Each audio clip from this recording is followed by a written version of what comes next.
శాంతి. ఓం శాంతి. ఓం శాంతి.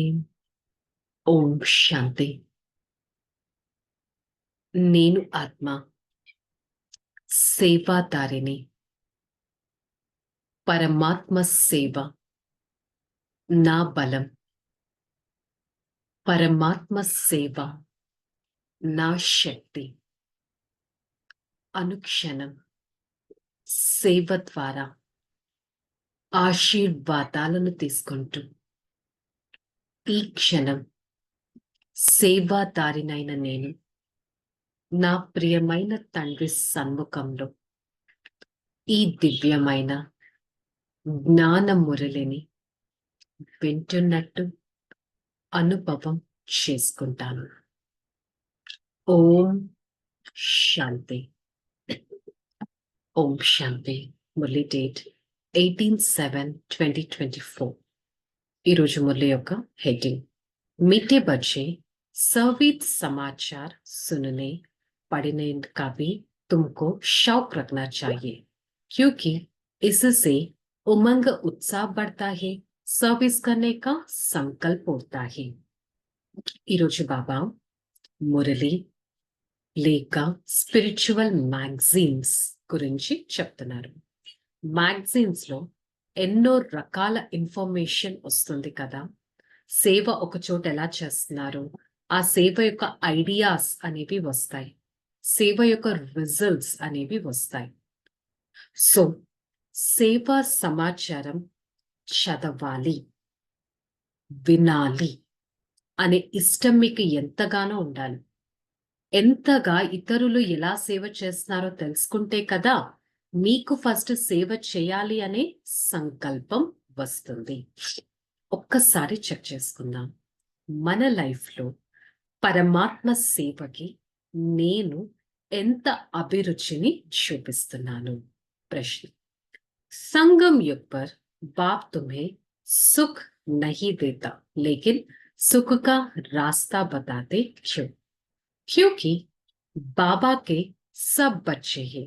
अगर एक बच्चे को सुख दे तो वह ठीक नहीं. लौकिक बाबा के बच्चे बरोबर हिस्सा मिलता है. बेहद का बाप हिस्सा नहीं बांटता है, सुख का रास्ता बताते हैं. మరి ఈ సంగమ యుగం సత్యుగానికి కలియుగానికి మధ్యన ఉన్నది సంగమ యుగం, పరమాత్మ వచ్చిన యుగం. ఈ సంగమ యుగంలో పరమాత్మ ప్రతి ఒక్కరికి సుఖాన్ని ఇవ్వరు, సుఖం తీసుకునే దారి చూపిస్తారు. ఎందుకంటే పరమాత్మకి అందరూ పిల్లలే. ఒక్క పిల్లవాడికి సుఖం ఇచ్చి ఇంకొక పిల్లవాడికి ఇవ్వకపోవడం అనేది సరిగ్గా ఉండదు కదా. ఫర్ ఎగ్జాంపుల్, మనకి జన్మనిచ్చిన లౌకిక తండ్రి ఏం చేస్తారు? ప్రతి ఒక్కరికి ఆస్తిని పంచుతారు. కానీ ఆ పంచడంలో ఒకరికి ఎక్కువగా ఇవ్వచ్చు, ఒకరికి తక్కువగా ఇవ్వచ్చు, ఛాన్సెస్ ఉన్నాయి. పరమాత్మ అలా సుఖాన్ని అందరికీ పంచరు. సుఖం ఎలా తీసుకోవాలి అనే దారి చూపిస్తారు. ఆ దారి మీద నడిస్తే, పురుషార్థం చేస్తే ఉన్నతమైన పదవి లభిస్తుంది. బాబా నన్ను పురుషార్థిగా చేస్తారు. మొత్తం ఆధారం అంతా నేను చేసే ఎఫర్ట్ పురుషార్థం పైనే ఉంది. దారి చూపిస్తారు. సదా ఆరోగ్యవంతులుగా అవ్వాలంటే ఏం చేయాలి, నిరోగిగా అవ్వాలంటే ఏం చేయాలి, శక్తివంతంగా అవ్వాలంటే ఏం చేయాలి, సుఖ సంపదలతో నిండుగా ఉండాలంటే ఏం చేయాలి, ఆశీర్వాదాలు తీసుకోవాలంటే ఏం చేయాలి, పవిత్రమైన ఆత్మగా అవ్వాలి అంటే ఏం చేయాలి, సేవ ఎలా చేయాలి, ఇవన్నీ మనకి దారి చూపిస్తారు. అంతేకాని సుఖాన్ని ఇవ్వరు. మరి నేను ఆత్మ పరమాత్మ చూపించి ఈ పురుషార్థి దారి పైన ఎంత నడుస్తున్నాను అనేది స్వయమే చెక్ చేసుకోవాలి. స్వయం భగవంతుడు చదివిస్తున్నారు. మరి ఈ చదువు పైన ఎంత అటెన్షన్ ఉండాలి? స్వయం భగవంతుడు దారి చూపిస్తున్నారు. ఈ దారి గురించి ఎంత కాషన్‌గా ఉండాలి? సూర్యవంశీ, చంద్రవంశీ రాజధాని స్థాపన అవుతుంది అంటే, అలాంటి రాజధానిలో ఉన్నతమైన పాలన తీసుకోవాలి అంటే, ఉన్నతమైన పదవిని తీసుకోవాలి అంటే, పరమాత్మ ఎలాగైతే చదివిస్తారో అలాగే చదువుతాను. తెలివైన వారిగా అవుతాను. అన్నిటినీ అర్థం చేసుకుంటాను. धारणा किसी भी बात के बेवश नहीं होना है। स्वयं में ज्ञान का धारण कर दान करना औरों का तकदीर जगानी है। किसी से भी बात करते समय स्वयं को आत्मा समझ आत्मा से बात करना है। यह देह अभिमान ना आए। మరి ఎలాంటి విషయంలో అయినా బేవశం అవ్వకూడదు, ఇన్ఫ్లుయెన్స్ అవ్వకూడదు. అది ఎలా పాసిబుల్ అంటే, నేను ఆత్మ నాలో జ్ఞానాన్ని ధారణ చేయాలి. జ్ఞానం అంటే రోజు మురళి వింటాం కదా, ఆ మురళి ఇక్కడ రికార్డ్ అవ్వాలి. ఆ మురళిని నేను ఇంప్లిమెంట్ చేయాలి. నేను ఇతరుల అదృష్టాన్ని కూడా తయారు చేయగలగాలి. అంతేకాని ఏ విషయంలో స్వయం సదా ఆత్మాని భావించే ఉండాలే కానీ దేహాభిమానంలోకి రాకూడదు. ఏ విషయంలో కొంచెం కూడా దేహాభిమానం, బాడీ కాన్షియస్ రాకూడదు. బాబా మనకి అపారమైన సుఖాన్ని ఇస్తారు కదా. మరి ఏ సుఖమైతే నేను పరమాత్మ నుంచి తీసుకున్నానో, నేనది ఇతరులకి పంచగలగాలి. ఎంత పంచితే అంత రిటర్న్ నాకు లభిస్తుంది అనే సత్యాన్ని నేను గ్రహించాలి. మరి ఎంతగా ఆ బాడీ కాన్షియస్ ని వదిలేస్తున్నాను, సోల్ కాన్షియస్ ని నేను మెయింటైన్ చేసుకుంటున్నాను అనేది చెక్ చేసుకోవాలి. वरदानम दिल और दिमाग दोनों के बैलेंस से सेवा करने वाले सदा सफलता मुक्त भव। హృదయం మరియు మెదడు ఈ రెండిటి ద్వారా బ్యాలెన్స్ చేస్తూ సేవ చేస్తే సక్సెస్ అనేది లభిస్తుంది.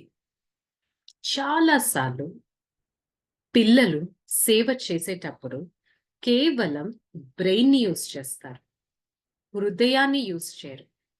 బ్రెయిన్ యూజ్ చేస్తారు కాబట్టి ఆ సేవలో అంతగా సఫలత రాకపోవచ్చు, సాటిస్ఫాక్షన్ రాకపోవచ్చు. అదే సమయంలో బాబాని స్మృతి చేసి బాబా నుంచి సలహా తీసుకున్నట్టయితే బాబా మనకి ఎలా చేయాలో కూడా మనకు ఒక ఇషారా, డైరెక్షన్ ఇస్తారు.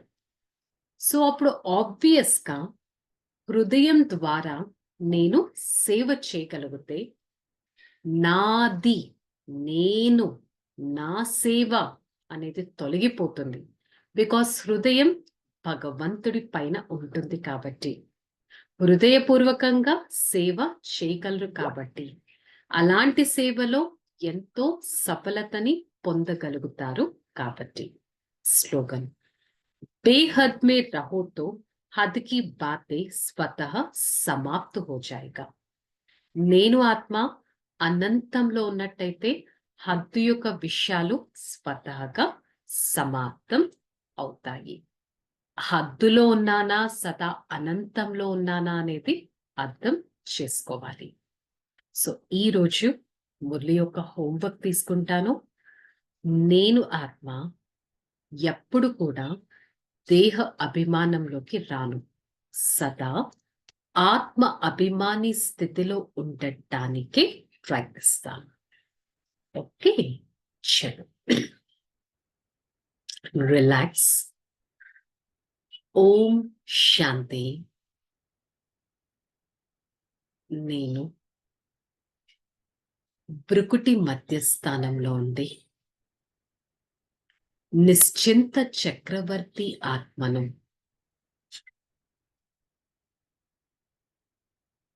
నేను ఆత్మ నిస్వార్థ సేవాదారిని.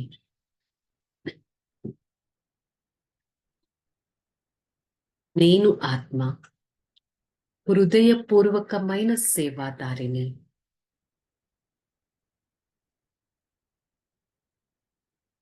పరమాత్మ సేవ నా ధర్మం. పరమాత్మ సేవ నా పని. సదా సేవలో నిమగ్నమై ప్రతి అడుగును జాగ్రత్తగా వేస్తూ ఆశీర్వాదాలను పొందుతాను.